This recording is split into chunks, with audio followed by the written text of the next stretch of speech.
Hello and welcome to the World Today. I'm Joker Rogers. Here's what's coming up within the half hour. U.S. imposes new sanctions on Russian oil companies after failed Trump-Putin talks. This comes as Ukrainian President Volodymyr Zelensky remains optimistic of a ceasefire with Moscow, but with his own conditions. An International Court of Justice orders Israeli Prime Minister Benjamin Netanyahu to allow UN aid into Gaza. Let's begin the World Today.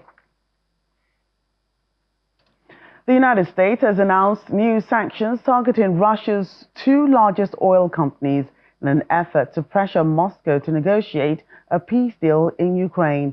The announcement came just a day after President Donald Trump confirmed that his planned meeting with Russian President Vladimir Putin in Budapest had been postponed indefinitely. While the economic impact on Russia is expected to be minimal, the move marks a major shift in President Trump's foreign policy, having previously said he would not impose sanctions until Europe stopped buying Russian oil. The Kremlin has responded saying Russia is immune to the sanctions. Well, I think that in terms of honesty, the only thing I can say is every time I speak with Vladimir, I have good conversations, and then they don't go anywhere. They just don't go anywhere. So in that sense, but now look, he's fighting a war. He's in a war. It's two very competent sides, and that's the way war is. You never know with war, but I would say that it's time to make a deal. A lot of people are dying. You know, they're not Americans, but they're people. Their souls, and they're dying by the thousands, worst since World War II, and we really should stop it. I think that they'll certainly have an impact. They're massive sanctions. It's sanctions on oil. The two biggest oil companies, among the biggest in the world, but they're Russian. They do a lot of oil, and hopefully it'll push. Hopefully he'll become reasonable, and hopefully Zelensky will be reasonable too. You know, it takes two to tango, as they say. And we're going to find out. They hate each other. These two people hate each other. You know that better than anybody. And it makes it more difficult than it should be. This should be easier to do. But the level of hatred between Zelensky and Putin is very substantial. Meanwhile, European leaders are meeting in Brussels today to finalize plans to use frozen Russian assets to finance Ukraine's war effort. The proposal, which is called a reparations loan, would see Kyiv receive about 140 billion euros worth of frozen Russian state assets held in a Belgium-based financial institution, Euroclear. The plan has faced months of delays due to legal challenges and fears that it could trigger global financial instability. Belgium, in particular, has been cautious about approving it because of any potential consequences should Russia legally challenge Euroclear. Russian Foreign Ministry spokeswoman Maria Zakharova has warned of what it calls a painful response if the EU moves ahead with the plan. Still in Brussels, Ukrainian President Volodymyr Zelensky says a ceasefire in the war with Russia is possible, but stressed there will be no territorial concessions. Arriving for the EU Leaders Summit, President Zelensky also welcomed new sanctions against Moscow, saying they are crucial for Kyiv. European Council President Antonio Costa backs the remarks, added that the bloc will decide today on the long-term financial support for Ukraine, including funds for military equipment through 2027.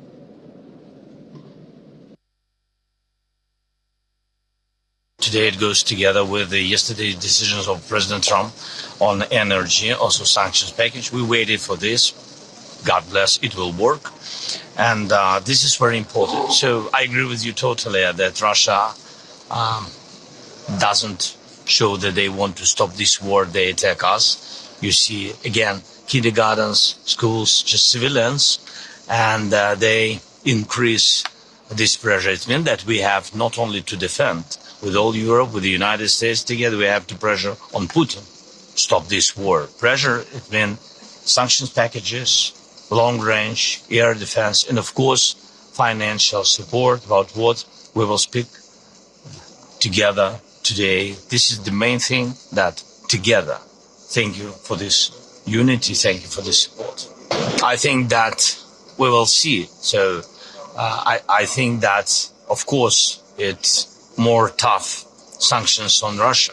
19th package is very important, and of European leaders, of EU, but American sanctions are also very important. This is a good signal to other countries in the world to join the sanctions. You know that not only energy, we need shadow fleet, etc., and continue until Putin will stop this war. So these are decisions very important.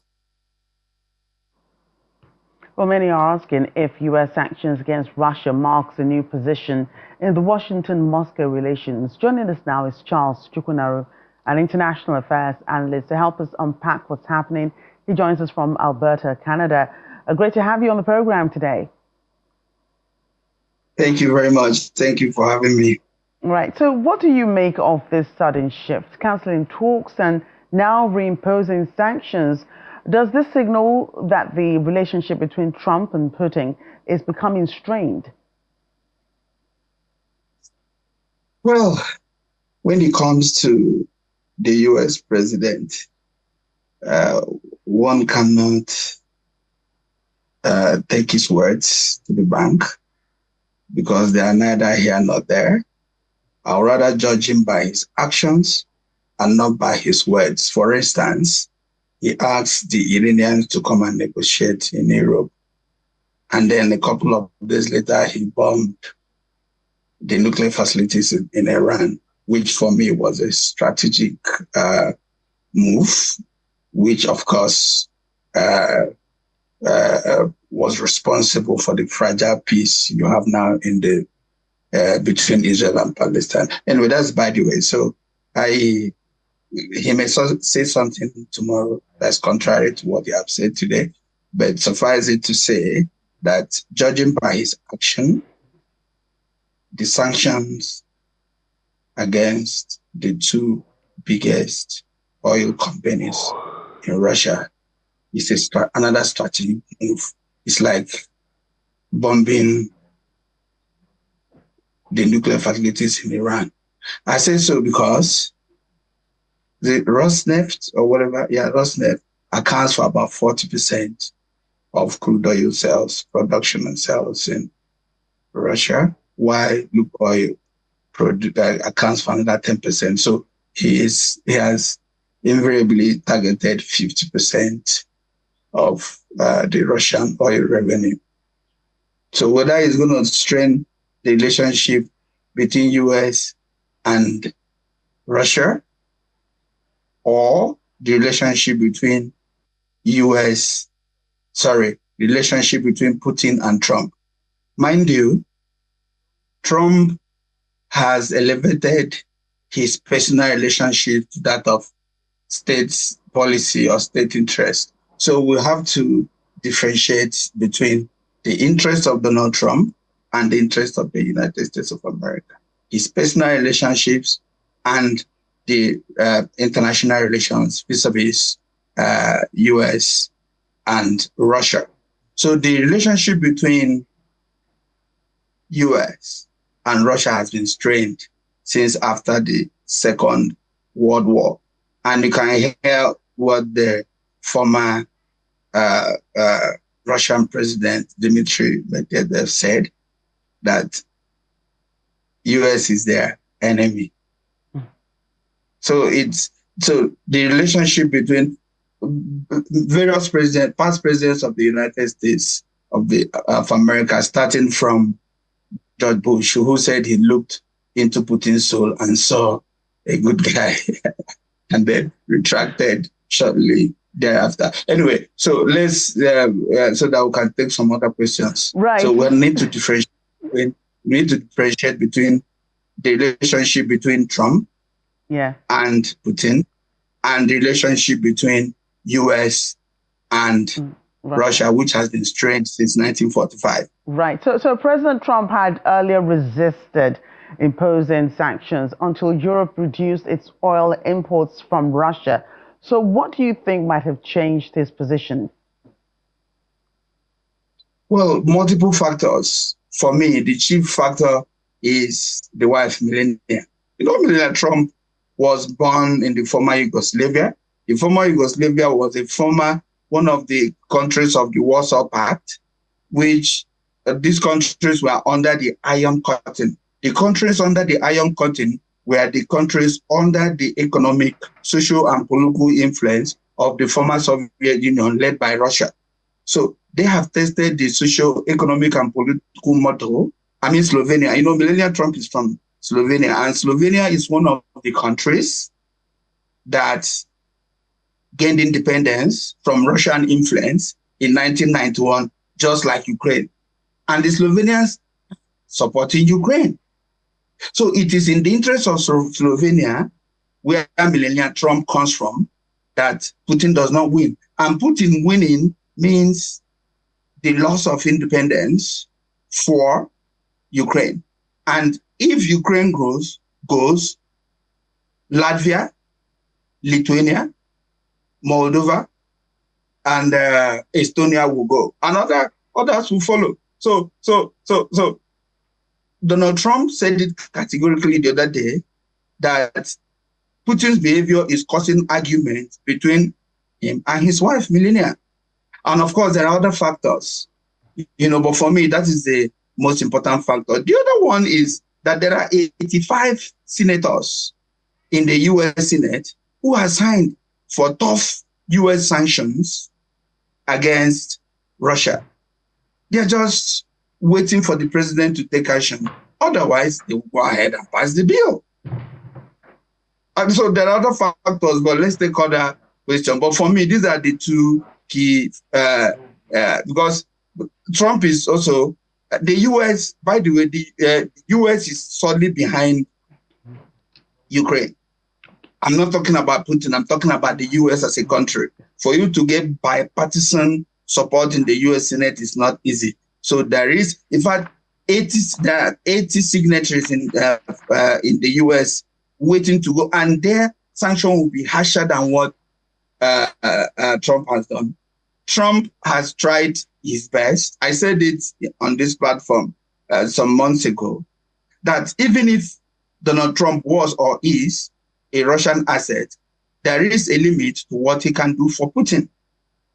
He is trying to help Putin, but Putin is not trying to help him. He's just playing him. And, the European Union is also moving ahead with plans to fund Ukraine in this war using frozen Russian assets. Together with the new U.S. sanctions, do you think this pressure from the West can produce any meaningful results for this war? And that's my final question to you. Of course. It's just a matter of time before the frozen assets in Belgium will be given to Ukraine, because you're putting a very big burden on the taxpayers in Europe. This war has gone on for too long. The aggressor here is clearly Russia. They invaded Ukraine in 2014. By the way, this war started in 2014. They took Crimea. And in 2022, they wanted to take the whole of, they embarked on a full invasion. And it's costing Europe a lot of money. So these leaders have been shying away, especially Belgium. Belgium does not want the money to leave the economy, because if that money is given to Ukraine, Ukraine is going to go to the US to shop. So they would like that money to remain in their country. That money is about a quarter of Belgium GDP, even though it is frozen, but it's still in the bank. The banks are lending the money to their businesses, even though they give the profit to Ukraine. And of course, the cost of funding that war is becoming too heavy on the European economy that it can no longer continue. They have two options: either to give Ukraine the money, or they have to tax their citizens in order to fund the war, and which they will not do because they will get voted out of office. Yeah, certainly. Right. Yeah. But before we go, you always invite me here to talk about peace in other countries. But I don't get to talk about peace in Nigeria. Please pardon me, madam. The president of Nigeria to release Mazen Nnamdi Kanu and change the constitution. Okay. Back to the spirit of the 1963 authentic constitution, so that we'll have peace in Nigeria. Just like we're asking for peace. I understand your sentiments, but sadly, that's not our discussion today. I'm sure we'll get to it. I'm sorry about that. But yes. I can't be talking about peace in other countries where there is no peace in Nigeria. Release Martin Nnamdi Kanu. They should not kill him. Thank you. They should change the constitution. Thank you for your time on the program. Apologies again. We're running out of time. I must stop you there. Thank you so much for coming on The World Today. I'm sure we'll have you back to speak more about some of these issues some other time. Thank you for joining us on the program. Thank you for having me. Right. So we move on now. The United Nations top court, the International Court of Justice, has ruled that Israel is legally obliged to allow humanitarian aid into Gaza through UN agencies. The court said Israel failed to prove claims that UNRWA, the UN agency for Palestinian refugees, was biased and infiltrated by the Hamas. The Palestinian representative to the ICJ, Ammar Hijazi, welcomed the ruling, calling it a reaffirmation of international law. But Israel has dismissed the ruling as political, saying it will not cooperate with UNRWA.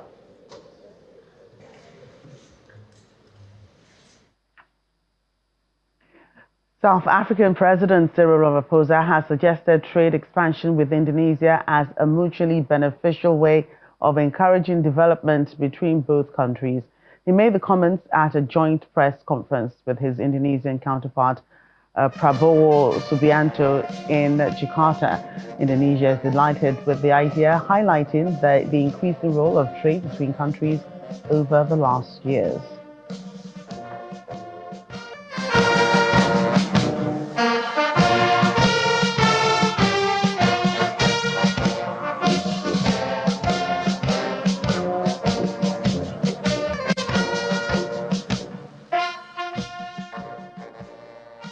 U.S. forces have carried out a second strike on a vessel suspected of carrying drugs in the Pacific Ocean as part of an escalating campaign against seaborne trafficking.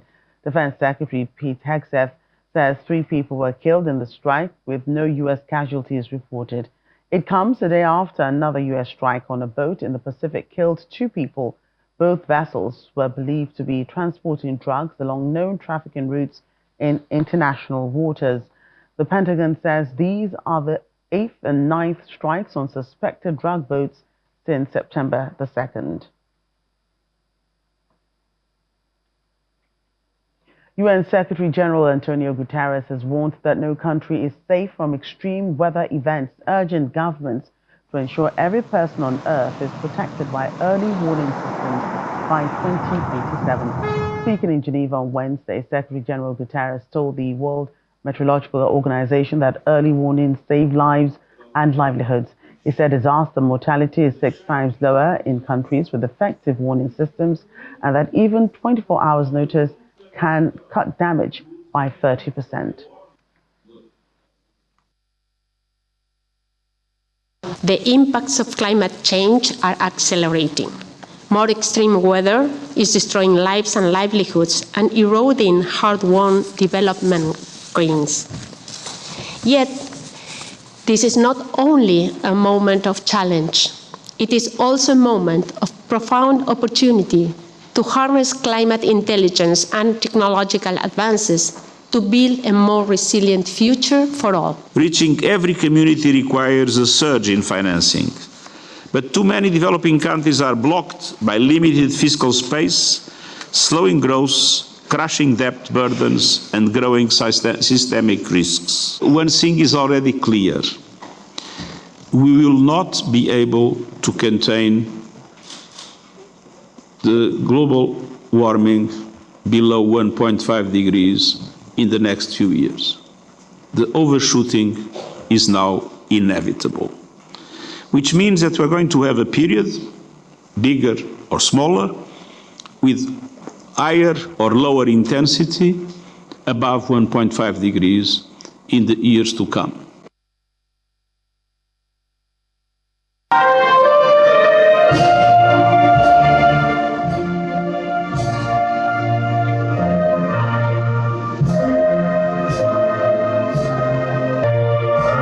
History has been made at the Vatican as King Charles and Pope Leo mark a new era in church relations. King Charles has become the first as the Church of England to pray publicly with the Pope since the Reformation in the 16th century. During his landmark visit to the Vatican, the monarch met with Pope Leo, where he was granted the title of Royal Comforter of the Basilica of St. Paul outside the walls. In return, the Pope was named Papal Comforter of St. George's Chapel at Windsor Castle. King Charles and Queen Camilla began their two-day state visit with an ecumenical service at the Sistine Chapel, a historic gesture of reconciliation between the Catholic Church and the Church of England. The visit marks a new chapter in Vatican monarchy relations and underscores the King's commitment to fostering unity across faith and cultures.